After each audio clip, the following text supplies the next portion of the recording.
বিভিন্ন প্রজাতির উদ্ভিদের বীজ সংরক্ষণের অভিনব একটি ব্যাংক রয়েছে নরওয়েতে। এসভালবার্ড দ্বীপপুঞ্জের পাহাড় কেটে তৈরি করা হয়েছে সংরক্ষণাগারটি। সেখানে আছে ৮ লাখেরও বেশি প্রজাতির উদ্ভিদ বীজ।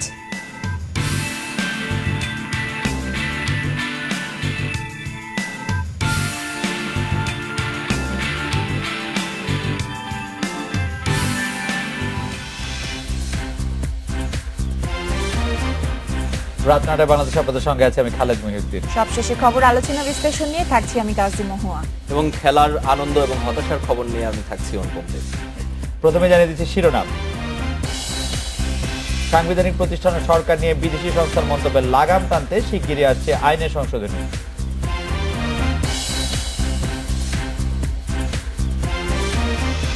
উত্তরা থেকে অস্ত্রসহ সন্দেহভাজন 11 জেএমবি সদস্য গ্রেপ্তার। কচুক্ষেতে দুর্বৃত্তের হামলায় মিলিটারি পুলিশ আহত। সিরিজের প্রথম ওয়ানডেতে জিম্বাবুয়ে অনূর্ধ্ব 19 দলকে হেসে খেলে হারালো জুনিয়র টাইগাররা। বড়দের বাংলা ওয়াশ মিশন কাপ।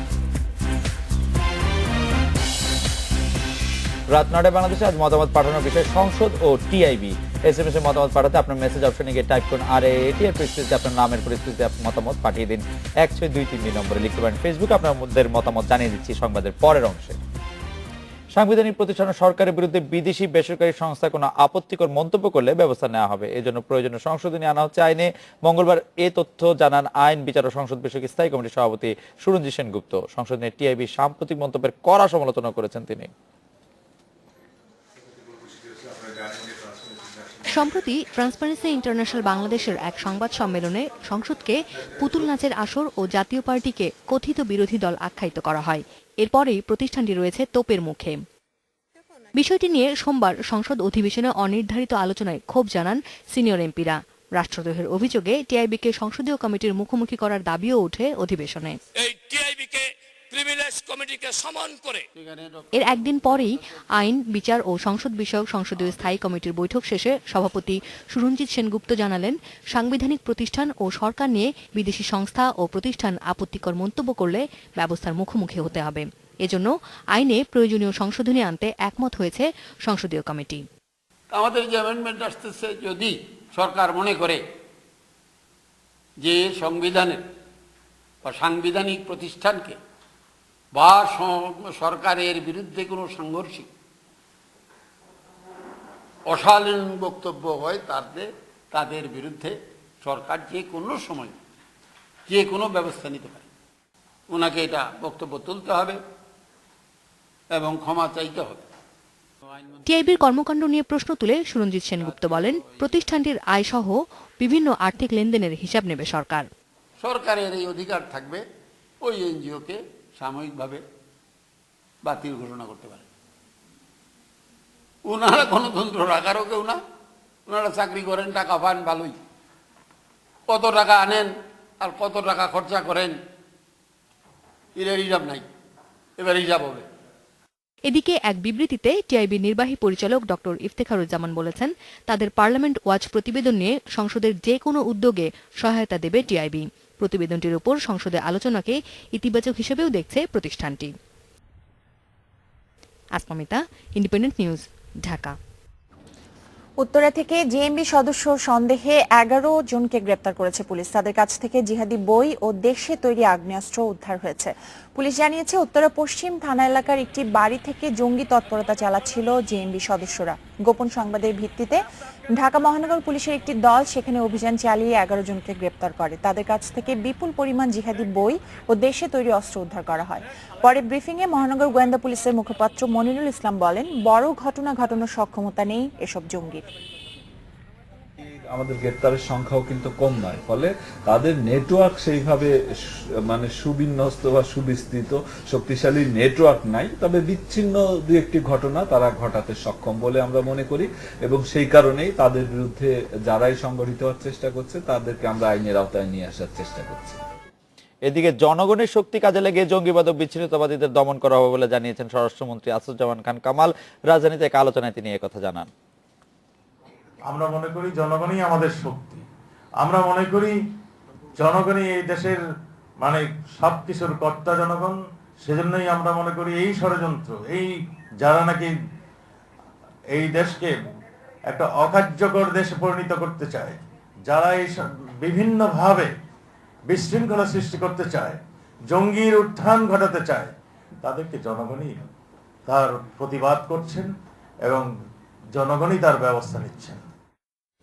রাজধানীর সেনানিবাস এলাকায় তল্লাশি চৌকিতে দুর্বৃত্তের ধারালো অস্ত্রের আঘাতে মিলিটারি পুলিশের এক সদস্য আহত হয়েছেন। এই ঘটনায় আটক হয়েছেন একজন, তবে তার পরিচয় জানায়নি কর্তৃপক্ষ। সকালে কচুক্ষেত মোড়ে দায়িত্ব পালন করছিলেন মিলিটারি পুলিশের সদস্য ল্যান্স কর্পোরাল সামিদুল ইসলাম। এ সময় এক দুর্বৃত্ত তাকে ধারালো অস্ত্র দিয়ে আঘাত করে পালানোর চেষ্টা করে। এ সময় ধাওয়া করে তাকে ধরে ফেলে আইনশৃঙ্খলা বাহিনী। আহত সামিদুলকে সম্মিলিত সামরিক হাসপাতালে ভর্তি করা হয়েছে। আন্তঃবাহিনী জনসংযোগ পরিদপ্তর ISPR এর এক বিজ্ঞপ্তিতে জানানো হয়েছে, সকাল 9:45টায় একজন পথচারী কর্তব্যরত এক মিলিটারি পুলিশকে পেছন থেকে ধারালো অস্ত্র দিয়ে আঘাত করে। এতে করে তিনি সামান্য আহত হয়েছেন। বিষয়টির তদন্ত চলছে বলে জানিয়েছে ISPR। নূর হোসেন দিবসে গভীর শ্রদ্ধায় গণতন্ত্রের নায়ককে স্মরণ করছে বিভিন্ন রাজনৈতিক দল ও সংগঠন। 1927 সালের এই দিনে স্বৈরাচারী এরশাদ বিরোধী আন্দোলনে বুকে পিঠে গণতন্ত্র মুক্তি পাক, স্বৈরাচার নিপাত যাক স্লোগান লিখে বিক্ষোভে অংশ নেন নূর হোসেন। এরপর রাজধানীর 0 পয়েন্ট এলাকায় পুলিশের গুলিতে শহীদ হন এই যুবলীগ নেতা। নূর হোসেনের আত্মদান স্বৈরাচার বিরোধী গণ আন্দোলনের নতুন মাত্রা যোগ করে। সেদিন নূর হোসেন ছাড়াও যুবলীগের আরেক নেতা নুরুল হুদা ও কিশোরগঞ্জের বাজিতপুরের খেতমজুর নেতা আমিনুল হুদা শহীদ হন।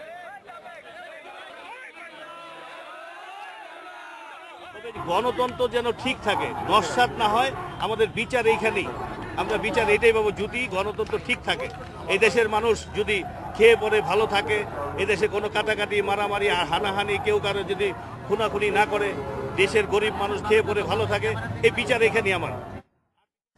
খালেদ, স্লোগান যেটা আপনি বলছিলেন গণতন্ত্র মুক্তি পাক, স্বৈরাচার নিপাত যাক, এখনকার আমাদের দেশে গণতন্ত্রের যে অবস্থা, এখন কি বলবেন আপনি বর্তমান প্রেক্ষাপটে গণতন্ত্র মুক্তি পেয়েছে কিনা? কারণ এই প্রশ্নটা অনেকেই করছে, যেভাবে ব্লগারদের কথা বলার জন্য হত্যা করা হচ্ছে, এই প্রশ্নটা আসলে সবার মাথায় মনে হয় ঘুরছে। আমার মনে হয় যে গণতন্ত্র মুক্তি পেয়েছে কিনা এই প্রশ্নটি যখন করা হয় তখন গণতন্ত্র কতটা মুক্তি পেয়েছে সেই প্রশ্ন থেকেই যায়। কিন্তু আমরা আসলে যেটি চেয়েছিলাম যে 90-এর সেই গণ আন্দোলন, যেটি মানে আমরা প্রতিবেদনে যা বললাম যে 87-তে নূর হোসেন তার জীবন দিয়ে যে আসলে যে আন্দোলনকে নতুন মাত্রা দিয়ে গেলেন, সেই যে আন্দোলনের ফলে আমরা এরশাদকে সরাতে পারলাম, আমরা একটি নির্বাচন পেলাম, যে নির্বাচনে সব দল অংশগ্রহণ করলো, সব মতের লোকরা অংশগ্রহণ করলো। সেইটির ক্ষেত্রে বাংলাদেশ গণতন্ত্রের ক্ষেত্রে আসলে অনেকখানি এগিয়েছে, সেটি বলতেও হবে। আসলে আপনি কি, আমি জানি না যখন এরশাদ সাহেব ক্ষমতা ছিলেন আপনাদের কারো জন্ম হয়েছে কিনা বা আপনারা কতটুকু ছিলেন, ওই সময়ের মধ্যে আপনারা চিন্তা করতে পারবেন না যে আপনারা টেলিভিশনে বলছেন, আমরা এখন সরকারের সমালোচনাটা টেলিভিশনে বলি, শুনি, করি।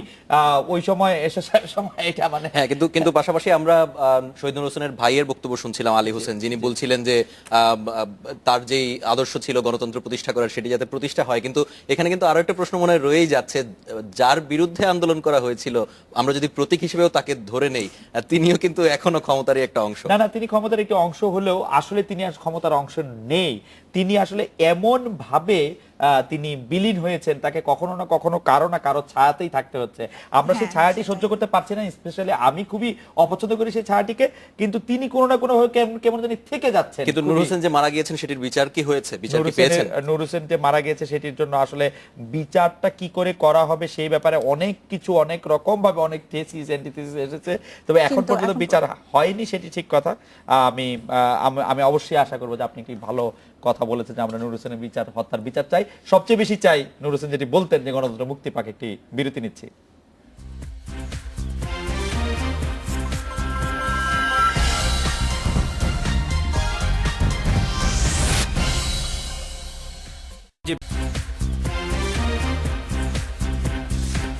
রাত 9:16 ফিরে এলাম রাত 9টায় বাংলাদেশে। দেশের কোথাও কোথাও 18 বছর বয়সের আগে বিয়ে হয়ে যাচ্ছে 73% নারীর। 12 থেকে 14 বছরের মধ্যে বিয়ে করতে বাধ্য হচ্ছে 27% মেয়ে শিশু। এই হার ইন্দোনেশিয়া ও পাকিস্তানের চেয়ে প্রায় দ্বিগুণ। উন্নয়ন সংস্থা প্ল্যান ইন্টারন্যাশনালের প্রতিবেদনে উঠে এসেছে এমন সব তথ্য। যে বয়সে কন্যা শিশুর জীবন কাটার কথা, হাসি খেলা আর পড়ালেখার মধ্যে, সেই বয়সেই বাংলাদেশের বেশিরভাগ শিশুর কাঁধে চাপছে সংসারের জোয়াল।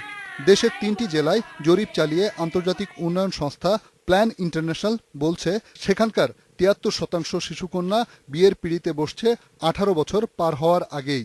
পাকিস্তান ও ইন্দোনেশিয়ার তুলনায় এই সংখ্যা প্রায় দ্বিগুণ। তবে এই চিত্র দেশের সামগ্রিক অবস্থার প্রতিফলন নয়। এমনও বলছে সংস্থাটি। বাল্যবিয়ের কারণে উদ্বেগে রয়েছে সরকারও। প্রতিবেদন প্রকাশ অনুষ্ঠানে নারী ও শিশু বিষয়ক প্রতিমন্ত্রী জানান 2021 সালের মধ্যে মধ্যম আয়ের দেশে পরিণত হওয়ার স্বপ্ন পূরণের জন্য বাল্যবিবাহের হার তাৎপর্যপূর্ণ মাত্রায় কমিয়ে আনতে চায় সরকার। এই 2021 এর মধ্যে যদি বাংলাদেশকে আমরা মধ্য আয়ের দেশ হিসাবে, মিডল ইনকাম কান্ট্রি হিসাবে দেখতে চাই, তাহলে অবশ্যই আমাদের চাইল্ড ম্যারেজ বন্ধ করতে হবে বা এলিমিনেট করতে হবে। 100% করা এটা সত্যিই দুরূহ। উইদিন ওয়ান নাইট আমরা সব চেঞ্জ করে দিতে পারবো, এটা ভাবাটা কিন্তু খুবই কঠিন। বাল্য বিয়ে কমাতে নানা পরিকল্পনা নেওয়া হলেও তা বাস্তবায়িত না হওয়ায় পরিস্থিতি আরও খারাপ হচ্ছে বলে জানান মানবাধিকার কমিশন চেয়ারম্যান। আমরা যা চিন্তা করি তা কখনো প্রকাশ করি না, আর যেটুকু প্রকাশ করি তাও বাস্তবায়ন করি না। এই বাস্তবতার কারণেই অনেক কিছু অর্জন সম্ভব হচ্ছে না। প্ল্যান ইন্টারন্যাশনালের প্রতিবেদনে বলা হয়েছে দেশে 12 থেকে 14 বছরের মধ্যে বিয়ে করতে বাধ্য হচ্ছে 27% মেয়ে শিশু। রিশাদ হুদা, ইন্ডিপেন্ডেন্ট নিউজ, ঢাকা। বাংলাদেশ ও যুক্তরাষ্ট্রের মধ্যে বাণিজ্য ও বিনিয়োগ সংক্রান্ত ফোরাম টিকফার বৈঠক হচ্ছে 23 নভেম্বর। ওয়াশিংটনে এই বৈঠকের পরই যুক্তরাষ্ট্রের বাজারে বাংলাদেশ শুল্কমুক্ত সুবিধা ফিরে পেতে পারে বলে আশা করছেন বাণিজ্যমন্ত্রী। তবে শ্রম নিরাপত্তার মানের উপরই বিষয়টি নির্ভর করছে বলে জানিয়েছেন মার্কিন রাষ্ট্রদূত। মার্কিন যুক্তরাষ্ট্রের বাজারে পণ্যের শুল্কমুক্ত সুবিধা জিএসপি স্থগিত করার পর তা ফিরে পেতে বাংলাদেশকে জুড়ে দেওয়া হয় 16 শর্ত। এরই মধ্যে শর্তগুলো পূরণ হয়েছে বলে জানিয়েছে বাণিজ্য মন্ত্রণালয়। অন্যদিকে এ বিষয়ে যুক্তরাষ্ট্রের পক্ষ থেকেও রয়েছে বাড়তি পর্যবেক্ষণ। এমন পরিস্থিতিতে চলতি মাসে ওয়াশিংটনে বসতে যাচ্ছে টিকফার বৈঠক।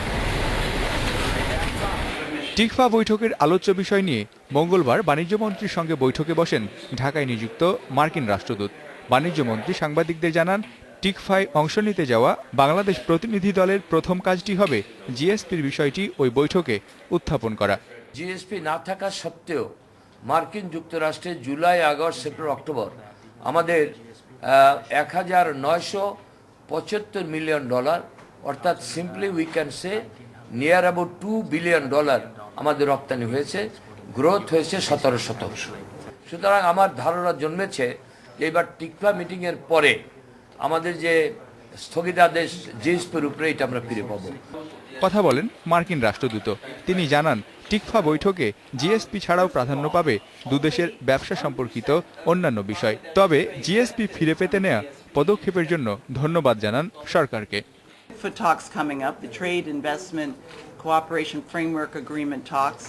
ওয়াশিংটনে টিকফা বৈঠক হতে যাচ্ছে। এতে জিএসপি সহ ব্যবসা সম্পর্কিত বিষয় নিয়ে দুদেশের মধ্যে আলোচনা হবে। জিএসপির বিষয়টি রাজনৈতিক কোনো বিষয় নয়, এটি কারখানা শ্রমিকদের কাজের নিরাপত্তার আন্তর্জাতিক মানের উপর নির্ভর করে। জিএসপি সুবিধা ফিরে পেলে বাংলাদেশ আর্থিকভাবে খুব বেশি লাভবান হবে, বিষয়টি এমন নয়। তবে আন্তর্জাতিক বাণিজ্যে বাংলাদেশের ইমেজের জন্য এটি প্রয়োজন বলে মনে করেন বাণিজ্যমন্ত্রী। Mizanur Rahman, independent News, Dhaka. 10 নম্বর আমাদের জন্য একটি খুব স্মরণীয় দিন। 15 বছর আগে আমরা টেস্ট পেয়েছিলাম। সময় খেলাধুলার আর খবর জানাতে আমাদের সঙ্গে অনুপম দেব আছেন। ধন্যবাদ খালেদ এবং মহুয়া। আমরা প্রধান শিরোনামে জানিয়ে দিচ্ছিলাম যে আমাদের জন্য আরো একটি বড় অর্জন। আজকে জিম্বাবুয়ে অনূর্ধ্ব 19 দল বাংলাদেশের অনূর্ধ্ব 19 দলের কাছে হেরেছে 5 উইকেটে, এবং আগামীকাল আমরা জানি আরেকটি বাংলাদেশের জন্য সম্ভবত আমরা অপেক্ষা করছি। এছাড়াও কিন্তু আরো বেশ কিছু দেশের এবং দেশের বাইরের খেলার খবর থাকছে। ছোট্ট একটা বিরতি নিয়ে এসে তারপরে আমরা সেগুলো জানিয়ে দিচ্ছি। বিপিএল এ লঙ্কান ক্রিকেটারদের পাওয়া নিয়ে জটিলতা, 16 ক্রিকেটারকে ছাড়পত্র দিচ্ছে না দেশটির ক্রিকেট বোর্ড। বাংলাদেশের নিরাপত্তা নিয়ে সন্তুষ্ট ফিফা প্রতিনিধি দল। 17 নভেম্বর বাংলাদেশ অস্ট্রেলিয়া ম্যাচ হতে আর কোনো বাধা নেই।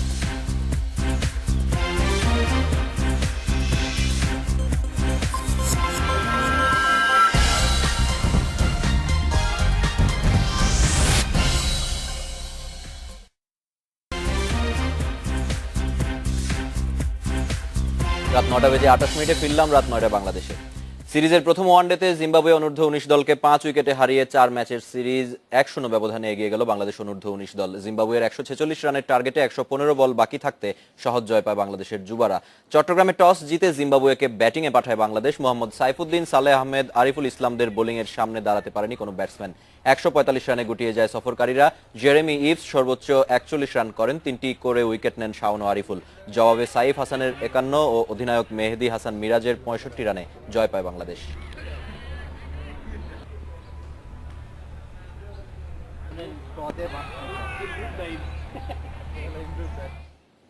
জিম্বাবুয়েকে আরও একবার হোয়াইট ওয়াশ করার অপেক্ষায় পুরো দেশ। সিরিজ শুরুর 2 ওয়ানডেতে ধুঁকতে থাকা জিম্বাবুয়েকে অনায়াসে হারিয়েছে টাইগাররা। শেষ ওয়ানডেও জিম্বাবুয়ানদের কোনো সুযোগ দিতে চায় না মাশরাফির দল। মিরপুর হোম অফ ক্রিকেটে কাল ম্যাচ শুরু বেলা 1টায়।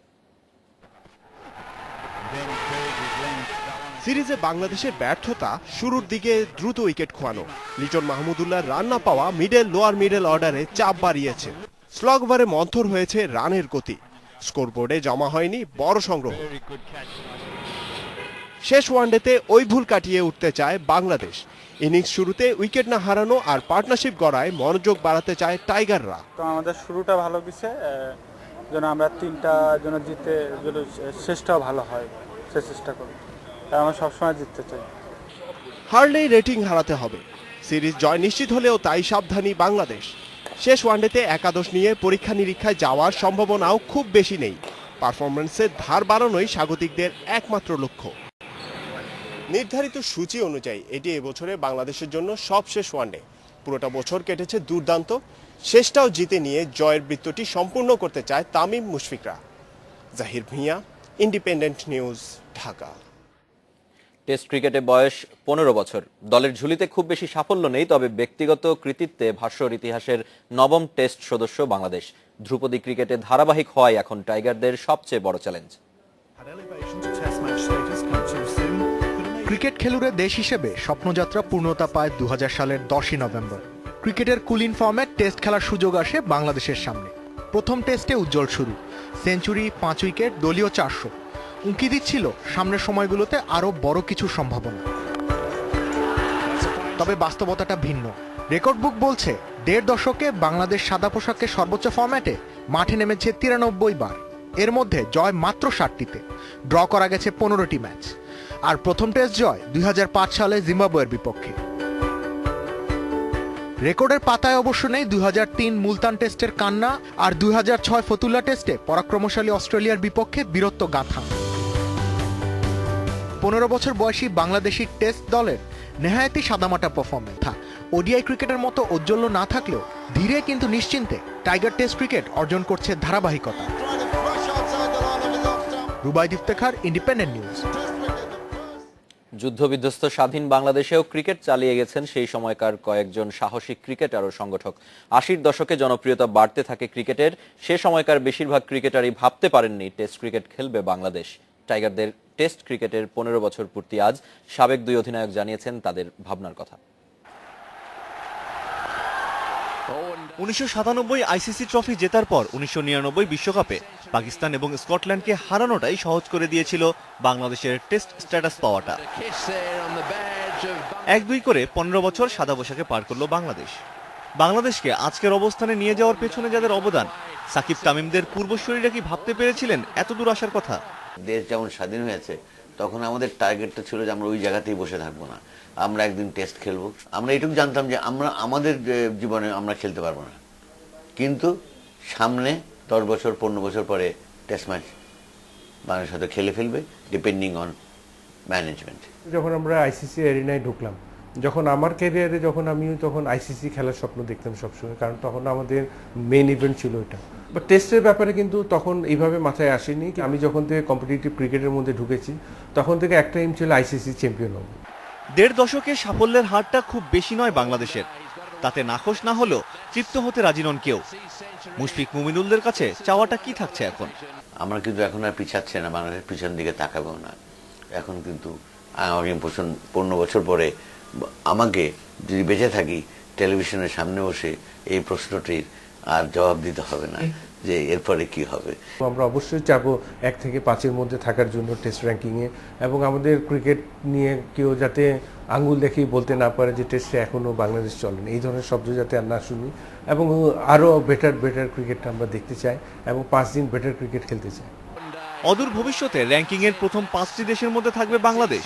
আরও দৃঢ় হবে বাংলাদেশের ক্রিকেটীয় ঐতিহ্য ও সংস্কৃতি, এমন আশাতেই ভবিষ্যতের দিকে চেয়ে সাবেক অধিনায়করা। Amirul Bappi, Independent News, Dhaka. BPL খেলতে 16 ক্রিকেটারকে ছাড়পত্র দিচ্ছে না শ্রীলঙ্কা ক্রিকেট বোর্ড। দেশটির এক কর্মকর্তা জানিয়েছেন, ঘরোয়া ক্রিকেট ও আসন্ন টেস্ট সিরিজকে গুরুত্ব দিতে বিপিএল এ ক্রিকেটার না পাঠানোর সিদ্ধান্ত নিয়েছে বোর্ড। 20 নভেম্বর থেকে শুরু হচ্ছে শ্রীলঙ্কার ঘরোয়া লিগ প্রিমিয়ার লিমিটেড ওভার্স। এছাড়া ডিসেম্বরে নিউজিল্যান্ডের সাথে 2টি টেস্ট, 5টি ওডিআই এবং 2টি টি20 খেলবে অ্যাঞ্জেলো ম্যাথিউসের দল। ব্যস্ত সূচির কারণে ক্রিকেটারদের ছাড়পত্র দিচ্ছে না এসএলসি। দলের ডাক না পাওয়াদের প্রিমিয়ার লিগ খেলতে বলেছে বোর্ড। ফলে বিপিএল শুরুর 2 সপ্তাহ আগে নতুন ঝামেলায় পড়ল বিসিবি। বিপিএল প্লেয়ার্স লটারিতে 8 জন ক্রিকেটারকে দলে ভিড়িয়েছিল 6 দল, যাদের 5 জন লঙ্কান ক্রিকেট বোর্ডের চুক্তিবদ্ধ ক্রিকেটার। আন্তর্জাতিক ক্রিকেট থেকে অবসর নেয় খেলা নিয়ে কোনো শঙ্কা নেই কুমার সাঙ্গাকারার।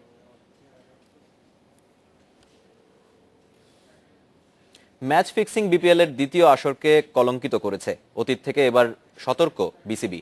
মঙ্গলবার রাজধানীর একটি হোটেলে 6 ফ্র্যাঞ্চাইজিকে ম্যাচ ফিক্সিং বিষয়ে ধারণা দিতে মতবিনিময় সভা করে বিসিবি অ্যান্টি করাপশন ইউনিট। আইসিসির দুর্নীতি দমন ও নিরাপত্তা ইউনিট আকসুর প্রধান কর্মকর্তা ওয়াইপি সিং কর্মসূচি পরিচালনা করেন। এরপর 6 দলের ক্রিকেটারদের নিয়ে ম্যাচ ফিক্সিং রোধে সচেতনতামূলক কর্মসূচির আয়োজন করা হবে।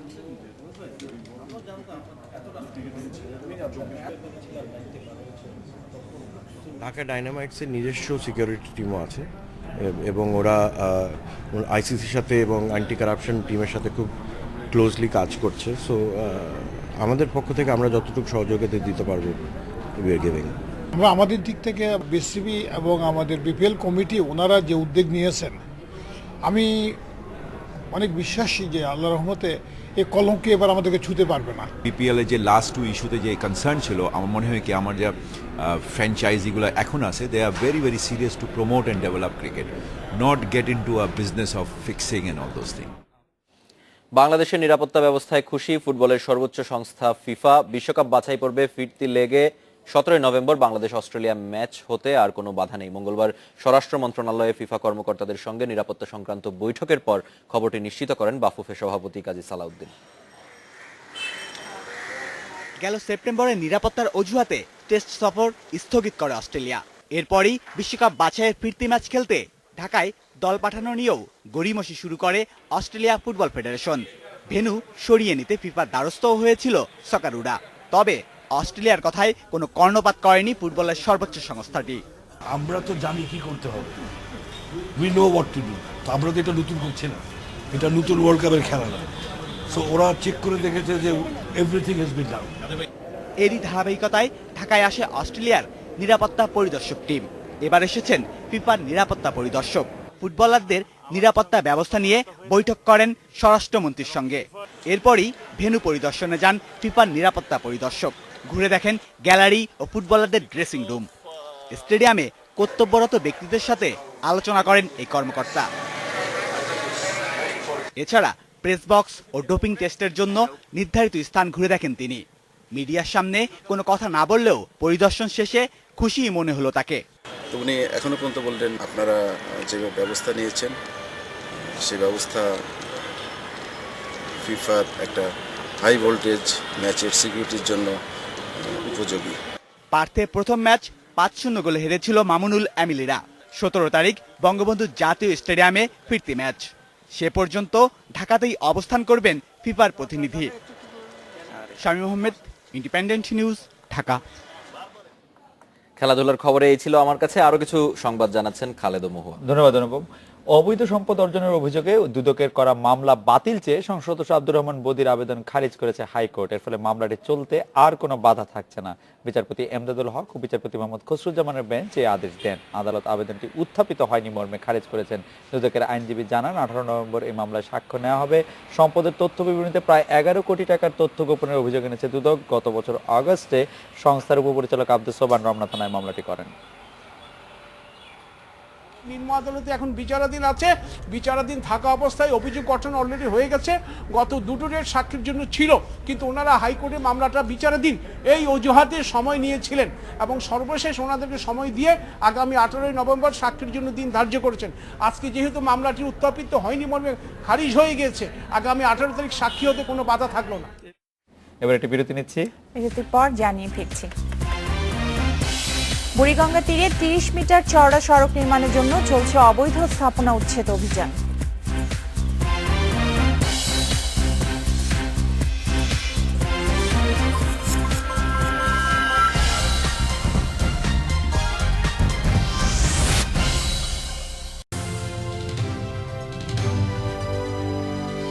ইন্ডিপেন্ডেন্ট টেলিভিশন, 24 ঘন্টায় খবর।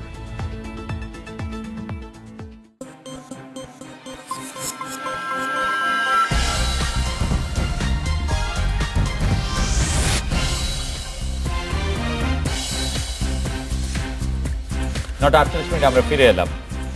সদরঘাট থেকে পোস্তগোলা পর্যন্ত বুড়িগঙ্গার তীর ঘেঁষে নির্মিত হচ্ছে 30 মিটার চওড়া একটি সড়ক। এজন্য এলাকার অবৈধ স্থাপনা উচ্ছেদ করছে বিআইডব্লিউটিএ ও জেলা প্রশাসন। সড়কটি নির্মিত হলে এলাকার যানজট কমার আশা করছে তারা। এছাড়া দক্ষিণাঞ্চলের সঙ্গে নৌ যোগাযোগ সহজ করতে পোস্তগোলায় একটি লঞ্চ টার্মিনাল গড়ে তোলারও পরিকল্পনা রয়েছে। পোস্তগোলা থেকে সদরঘাট প্রায় 2.5 কিলোমিটার এলাকায় উচ্ছেদ অভিযান চালাচ্ছে বিআইডব্লিউটিএ ও ঢাকা জেলা প্রশাসন। ভেঙে ফেলা হচ্ছে বুড়িগঙ্গার তীর থেকে সীমানা পিলার পর্যন্ত এলাকার সব অবৈধ স্থাপনা। মহামান্য হাইকোর্টের একটা রিট পিটিশনের নির্দেশনা আছে 3503/2009। সেখানে সুস্পষ্টভাবে বলা আছে ঢাকার চারপাশে যে 4টি প্রধান নদী বুড়িগঙ্গা, শীতলক্ষা, তুরাগ এবং বালু, এর দুপাশে যে সমস্ত অবৈধ স্থাপনা এবং দখলদার আছে এগুলো উচ্ছেদ করতে হবে। উচ্ছেদের পর দখলমুক্ত রাখতে বুড়িগঙ্গার তীর ঘেঁষে হচ্ছে 30 মিটার চওড়া একটি রাস্তা। 20 কোটি টাকা ব্যয়ে এটি নির্মাণ করছে বিআইডব্লিউটিএ। এতে নদীর সৌন্দর্য ও সদরঘাট এলাকার যানজট কমবে বলে মনে করেন তারা। যারা এই সীমা লঙ্ঘন করতেছে আমরা তাদের বিরুদ্ধে এইবার মামলা দেওয়ার ব্যবস্থা করতেছি। অনেকের ক্ষেত্রে মামলা দেওয়া হয়েছে এবং ওগুলা ক্রিমিনাল মামলা হিসেবে এই পর্যন্ত প্রায় 46টা মামলা আমরা দায়ের করেছি। ঠিকাদারের বাড়ি সীমানা পিলারের ভিতরে পড়লেও তা ভাঙা হয়নি বলে অভিযোগ করেছেন স্থানীয়রা। তবে সে অভিযোগ নাকচ করেছেন নির্বাহী প্রকৌশলী। ইঞ্জিনিয়ার সাহেব 6 লাখ টাকার কাজ বিক্রি করেছে। কে? মজিবুর রহমান খান সাহেব, যিনি কন্ট্রাক্টর, ওনাকে জিজ্ঞেস করেন। ওই বিল্ডিং 14 ফিট, ওটাকে উনি নিজের টাকা বাঁচানোর জন্য ওটাকে অ্যাকসেপ্ট করছে। জেলা প্রশাসন এবং বিআইডব্লিউটিএ যে সীমানা পিলার দিছে, এই পিলার বরাবরই আমরা ভেঙে গেছি। রাস্তার অ্যালাইনমেন্ট না, শুধু পিলারটাকে বেস ধরে এবং এটা যৌথ সার্ভে করে এই পিলারগুলি দেওয়া হয়েছে। এখন একজন অনেক ধরনের কথা বলতে পারে। কাজ শেষে পোস্তগোলায় হবে রাজধানীর দ্বিতীয় লঞ্চ টার্মিনাল।